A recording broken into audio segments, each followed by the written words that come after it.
match their commitment, their pledges, with the necessary action for us to be able to complete the task ahead of us. Kenya and Haiti, therefore, stand united in calling on the international community to urgently rally behind this mission. And the operation word here is urgently. We have a window of success that is evident from the operations that have been carried out already. And without wasting time, when resources are made available, there will be demonstrable progress on securing critical infrastructure, critical spaces for people to return to their homes. I must congratulate the President of El Salvador, who a few days ago signed into this program and is providing critical support. I will be speaking to him later for us to build a bigger collaboration with Bahamas, CARICOM, Canada, and of course the US in driving this multinational security support mission towards the intended mission that we all set out to achieve. The adoption by the UN Security Council of Resolution 2751 on 30th September 2024, extending the term of the multinational security support mission by another 1 year, signals strong global support. But however, words and pledges must be merged by concrete action. We therefore strongly implore our global partners to accelerate their contribution to the personnel, logistics, and financial resources necessary to sustain, expand, and complete this mission. Beyond security, we have also identified areas for collaboration in trade, tourism, cultural exchange, and to achieve lasting change, we must invest in economic growth and social connectivity. This is why Prime Minister Cornell and I discussed concrete steps to enhance trade and boost investment between our two nations. We envision a future where Kenya and Haiti, as well as the larger Caribbean region, are linked not only by shared values of democracy and rule of law, but also by dynamic economic exchanges to create jobs, spur innovation, and uplift communities. As we work together, we reaffirm our commitment to multilateralism as a powerful force for good. However, we recognize that global governance structures must evolve to reflect today's realities. Our shared challenges, from climate change to food security, demand institutions that are resilient, responsive, and equitable. Kenya and Haiti believe in the need for reform that realigns our institutions to serve the needs of all nations, ensuring a more just and sustainable world. In this spirit, we also champion the strengthening of ties between the Africa Union and the Caribbean community, regarded as the sixth region of Africa. By forging these alliances, we seek to enhance South-South cooperation and build a more interconnected, prosperous, and resilient global community. In closing, Mr. Prime Minister, I extend my gratitude to you for your visit and for the spirit of collaboration that has characterized our discussions today. Haiti is a great inspiration to Africa. You became the first black republic in 1st January 1804. That's just more than 210 years ago. And because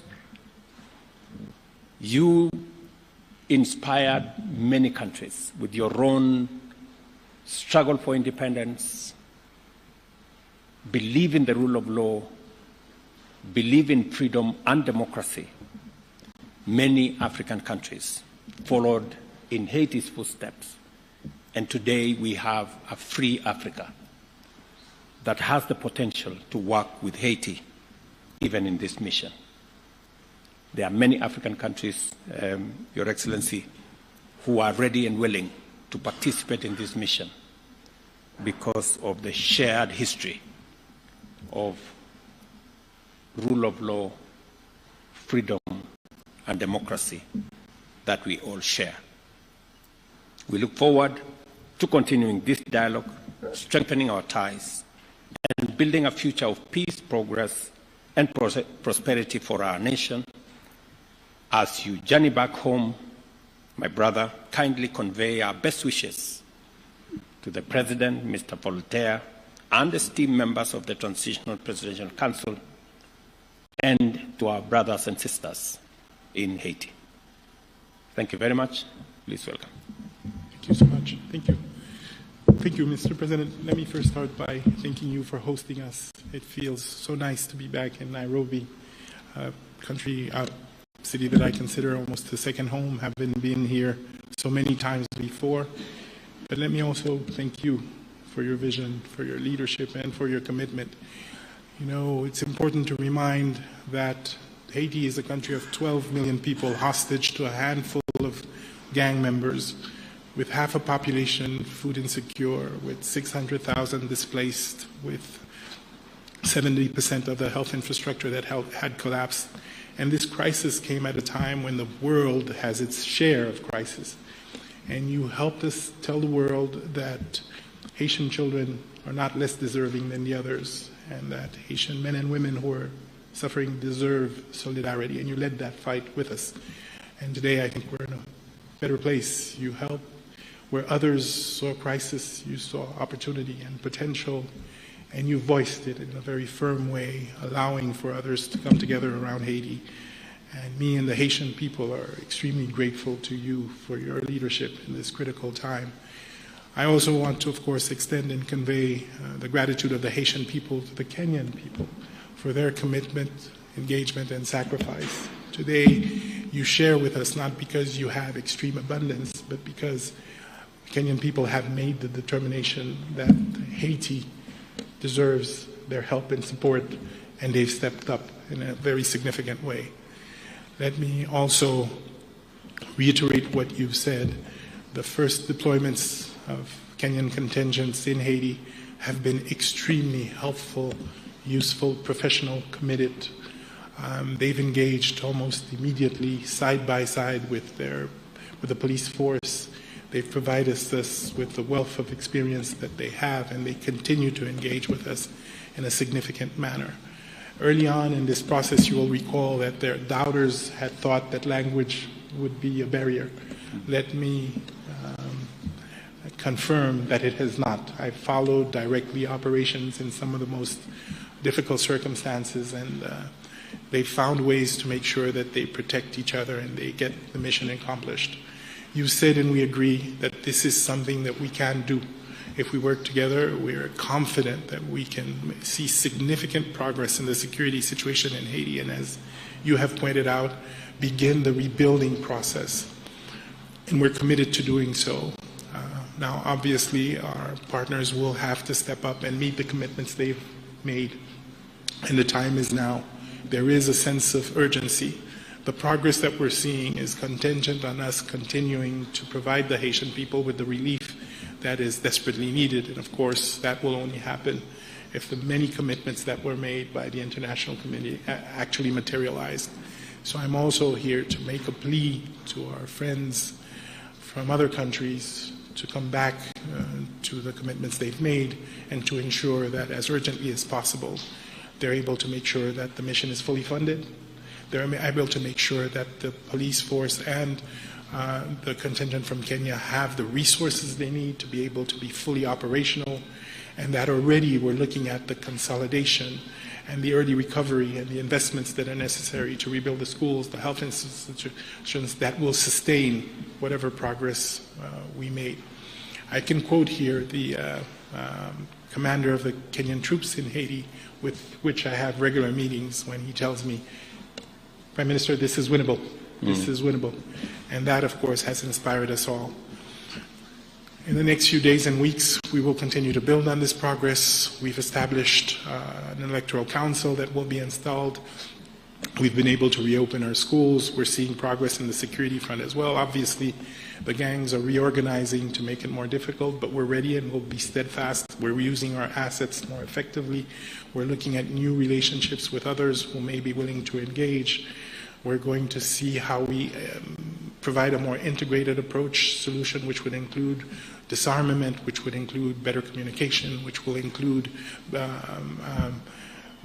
all the integrated and well thought through interventions that are usually required to address these kinds of security situations. But obviously, an effective repressive force will continue to be an essential component of that.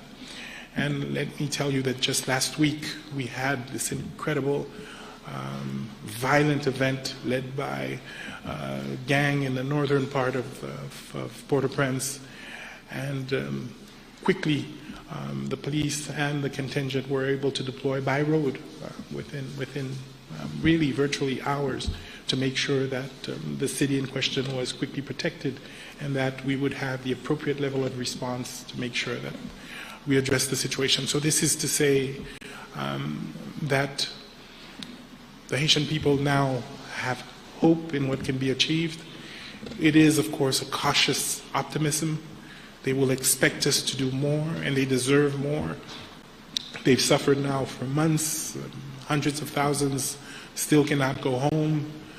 The infrastructure needs to be rebuilt very quickly, but they trust that the government and its partners are doing the right things, and of course, with the presence of the force, they can start to see a light at the end of the tunnel, and that I think we need to build on as quickly as possible. So again, thank you, Excellency, and please do convey through you our gratitude to the Kenyan people for that act of solidarity.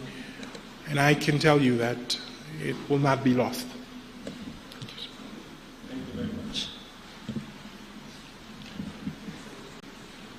With your permission, we'll take a few questions. Members of the press, if we may start with your name, the media house you represent, and then let's stick to one question so that we may open up for more. We'll start with Joy from Al Jazeera, then we'll follow suit. Joy from Al Jazeera. Thank you very much, Prime Minister and Your Excellency President Ruto. Our question is in regards to the latest attack and what has been done to safeguard the Kenyan officials who are assisting in the mission. And question number two is, it's actually an opinion where I feel like the partners, international partners, have delayed the funds and there's fear that the mission could be stalling. Is that correct to assume?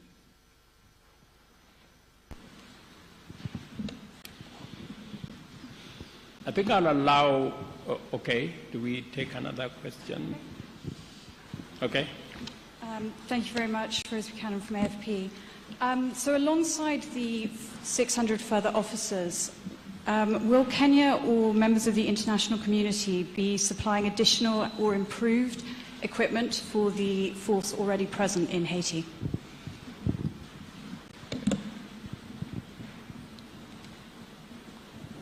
Okay, we can take those ones first.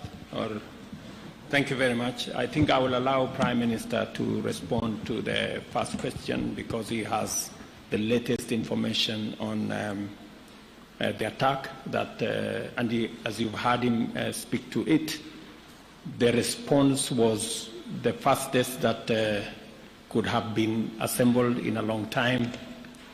As we talk, both the Haitian police, who are doing a wonderful job, alongside our multinational security support mission of officers from Kenya, are already in that region.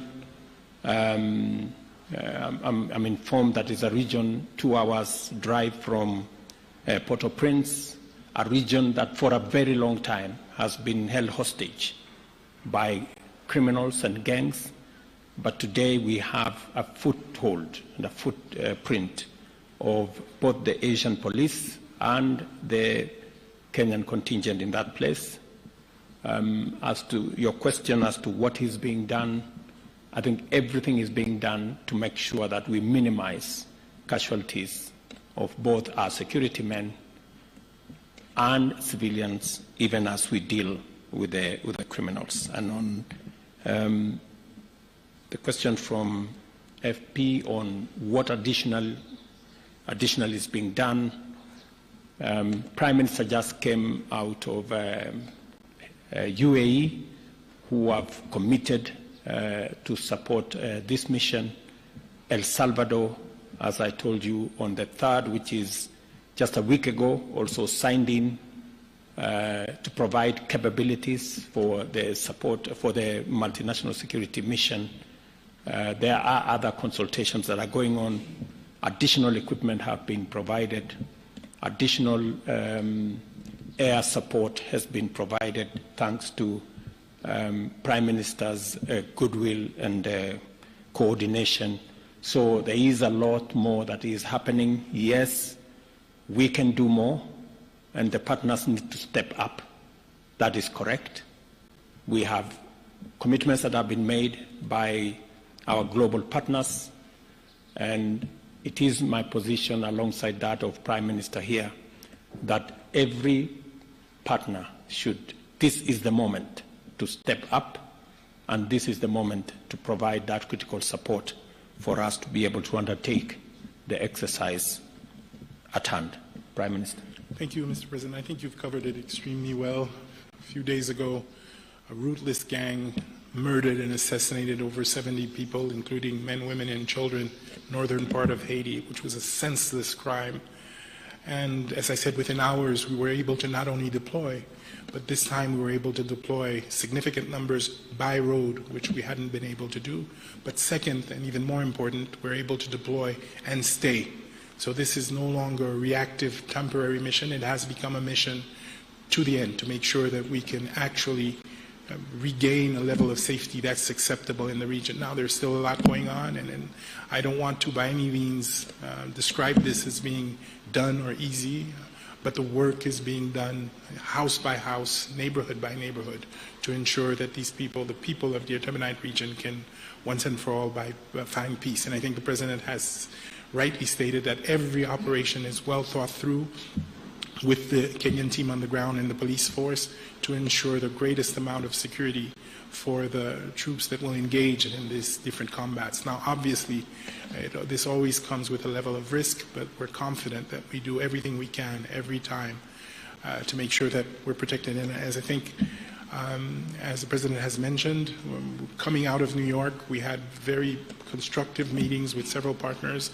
We're seeing new engagements. The EU, for example, has doubled its commitment. We're seeing new partners come in and make new commitments. We're talking to Brazil as well, Mexico as well. As was stated, Salvador has recently, on the 3rd of October, recommitted.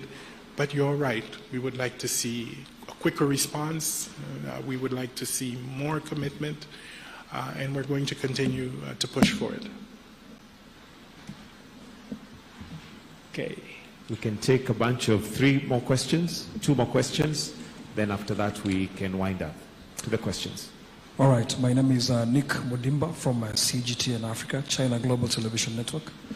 The first question is, what's the situation with the motivation of the Kenyan police units in terms of their payments? Reports coming in from Haiti say they haven't been paid yet. And of course, they have families back at home depending on them. And of course, they're looking forward for their people to come back home. Second question, redeployment training. What have the current officers learned in Haiti that are actually instilling the same ideologies, survival tactics to the current ones yet to travel to Haiti? And also, which units are these that are actually joining the others in Haiti? Thank you. Your Excellencies, my name is Melita Oletenges for Citizen TV. My question is, in regards to President William Ruto speaking about asking the international community to honor their pledges and match them with actions, perhaps is there a setback for human resources, especially in the MSS, when you're saying that we are working leaner in terms of resources? Has there been a setback in terms of remunerating the operatives on ground? Thank you. Your Excellency, my name is Nyaboga Kiage from Nation Media Group. My question is, for the longest time, people in Haiti have been claiming that the Kenyan officers do not leave their camp. How true is that? Thank you. Thank you very much.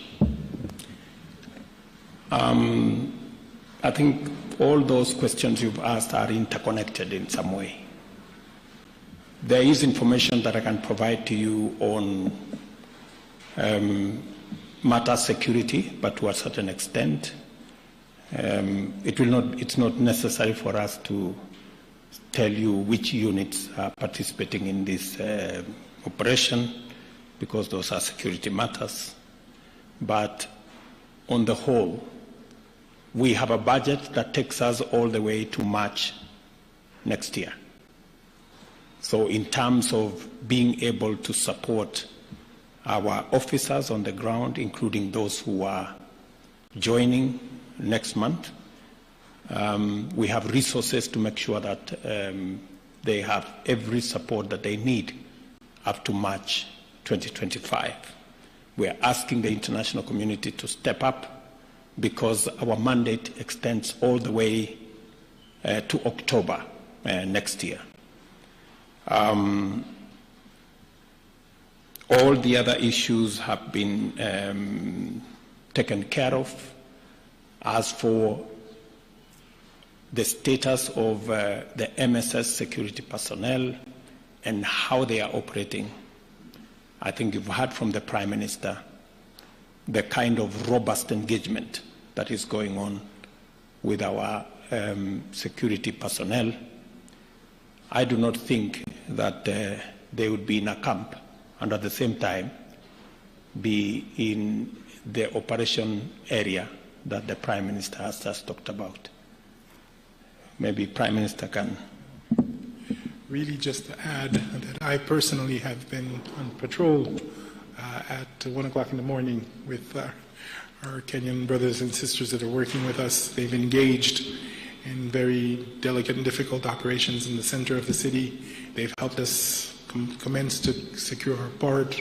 They're involved in patrolling the university hospital and the administrative area.